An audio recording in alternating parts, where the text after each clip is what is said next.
Salut à tous et bienvenue dans ce tout premier épisode de Monstres de sortie. Alors pour ce premier épisode, je vais vous parler d'SOS Fantôme. Donc je viens juste de sortir la salle de cinéma et je vais vous faire mon petit compte rendu à chaud. Donc SOS Fantôme, grand classique des années 80, bien ancré dans la pop culture, avec une superbe chanson de Ray Parker Jr.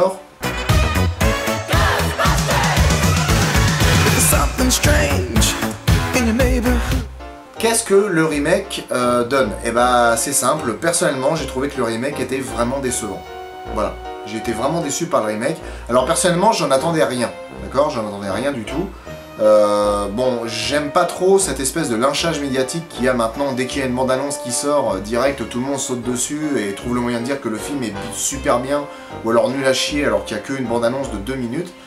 Bon, pour SOS Fantôme, pour la petite histoire, hein, SOS Fantôme a la bande-annonce la plus détestée du monde.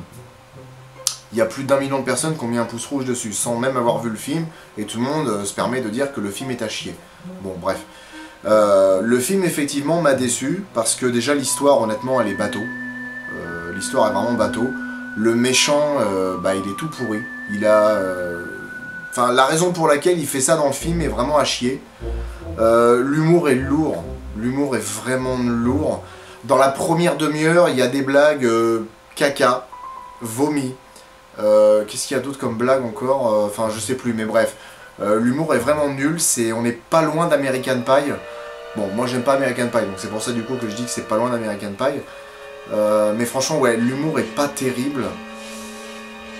Les personnages sont bien sans être bien, je veux dire... Dans le premier SOS Fantôme, chacun avait sa particularité. Bill Murray, c'était le mec vraiment drôle parce qu'il était décalé et il pensait qu'à sauter la meuf. Dan Aykroyd, c'était le mec qui était dans le paranormal et en même temps bah, qui était un peu le faire-valoir de Bill Murray. Il y avait comment Harold Ramis, lui c'était le scientifique qui était vraiment dans son délire et qui était drôle parce qu'il était juste bizarroïde. Et Ernie Hudson qui était le mec qui était un petit peu l'œil du spectateur en fait. Le mec arrivait là-dedans au milieu du film et waouh, qu'est-ce que c'est que ce bordel? Le mec voyait des fantômes et il voyait les trois qui étaient à fond dans leur délire. Donc il était un peu en décalage. Là honnêtement j'ai l'impression de voir tous les mêmes personnages. Tous les mêmes en fait. C'est... Je trouve qu'ils sont pas vraiment très charismatiques. Le méchant est pas charismatique du tout. Après le casting 100% féminin, moi ça me dérange pas. Ça me dérange pas une seule seconde.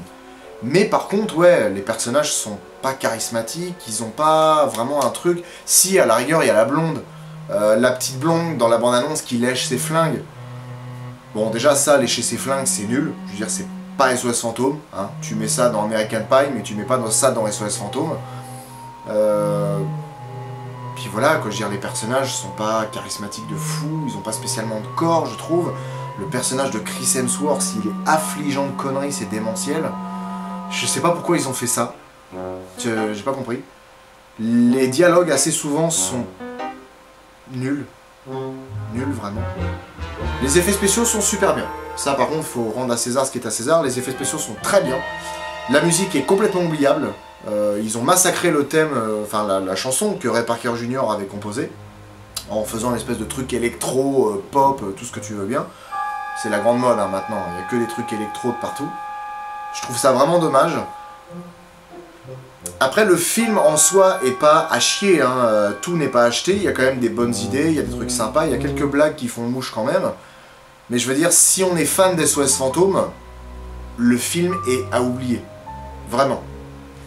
Si on n'est pas spécialement fan d'SOS Fantôme, ou tout simplement qu'on n'est pas spécialement chiant, bah le film est sympa, ça vous fait passer un bon moment, mais c'est pareil, c'est pas un film non plus qui laisse une marque indélébile quoi.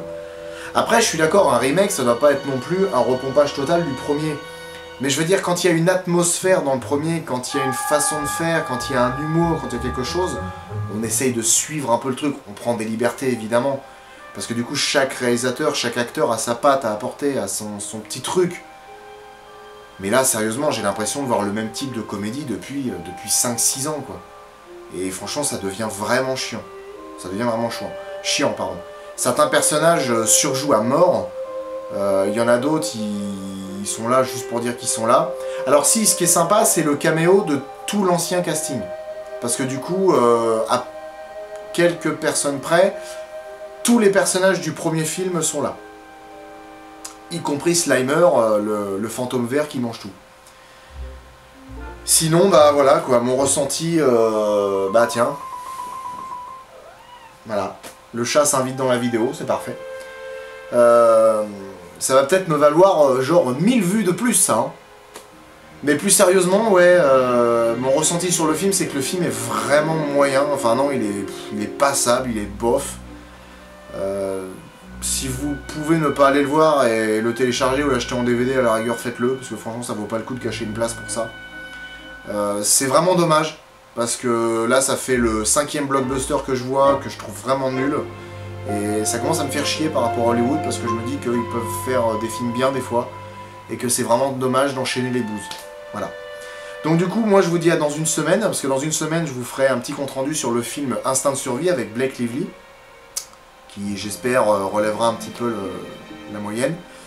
Donc je vous dis à dans une semaine, soyez sages, et puis bah, continuez d'aller au cinéma, et surtout n'hésitez pas à commenter, à partager aussi, et surtout à me donner votre avis sur le film, parce que moi, ma parole n'est pas d'évangile, donc peut-être que je peux me tromper sur pas mal de choses, ou alors peut-être qu'il y a beaucoup de choses que je n'ai pas vues. Voilà. Bisous à tous.